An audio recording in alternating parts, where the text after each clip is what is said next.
నమస్కారం. ఈరోజు రాజా సింగ్ గారు ఉదయం పార్టీ ఆఫీస్కి రావడం జరిగింది.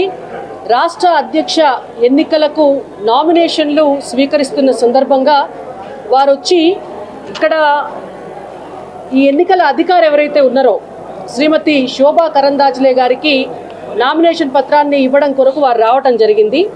వచ్చిన సమయంలో వారు రాష్ట్ర ఇన్ఛార్జ్ అయినటువంటి అభయ్ పటేల్ గారితో వారు మాట్లాడారు.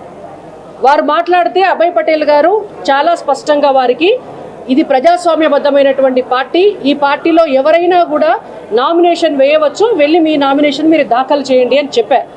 చెప్పిన తర్వాత వారు నామినేషన్ పత్రాన్ని తీసుకున్నారు. తీసుకొని శోభా కరంద్లాజే గారి దగ్గరికి వెళ్ళి వారి ఫామ్ని సమర్పించారు. సమర్పించే క్రమంలో ఏ నామినేషన్ పత్రమైనా కూడా ఎన్నికల నిబంధన ప్రకారం 10 మంది రాష్ట్ర కౌన్సిల్ సభ్యుల మద్దతుతోటి వారి సంతకాలతోటి నామినేషన్ పత్రం ఇస్తే మాత్రమే ఆ నామినేషన్ పత్రం అనేటువంటిది చెల్లుబాటు అవుతుంది. అయితే శోభా కరంద్లాజే గారు చాలా స్పష్టంగా చెప్పినారు, 10 మంది సభ్యులు లేని పక్షంలో మీ నామినేషన్ పత్రం చెల్లుబాటు కాదు, మీరు 10 మంది సభ్యులతోటి సంతకాలు చేయించి నామినేషన్ని ఫైల్ చేయండి అని చెప్పారు. చెప్తే వారు బయటకు వచ్చి వారికి 10 మంది సభ్యులు సంతకం చేయడానికి 10 మంది సభ్యులు లేకపోవడంతో వారు ఉల్టా పార్టీని బదనాం చేసుకుంటా, అబద్ధాలు చెప్పుకుంటా, పార్టీ వారికి నామినేషన్ వేసేటటువంటి అవకాశం లేదని చెప్పి అభాండాలు వేయడం జరుగుతోంది. ఇది ఇవాళ జరిగినటువంటి వాస్తవమైనటువంటి పరిస్థితి. ఆ తర్వాత వారు కిషన్ రెడ్డి గారికి వారి రాజీనామా పత్రాన్ని సమర్పించారు.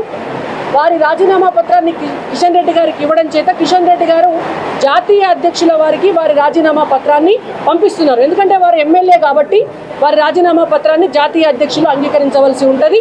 వారు అక్కడికి భవిష్యత్తులో పంపించడం జరుగుతుంది.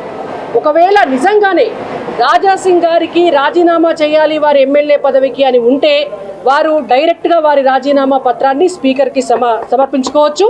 అండ్ ఇంకొకటి, వారి క్రమశిక్షణ రాహిత్యం అనేటువంటిది పరాకాష్ఠకు చేరిందనేది భారతీయ జనతా పార్టీ రాష్ట్ర పార్టీ అభిప్రాయం. గతంలో కూడా అనేక సార్లు వారు క్రమశిక్షణతోటి ఉండకపోవడం వల్ల వారు సస్పెండ్ అవ్వడం జరిగింది. అయినా పార్టీ మళ్ళీ వారికి అనేక అవకాశాలు ఇవ్వటం జరిగింది. కానీ ఈసారి వారే స్వయంగా రాజీనామా చేసి వెళ్ళారు. ఇవి ఇవాళ జరిగినటువంటి వాస్తవం. ధన్యవాదాలు.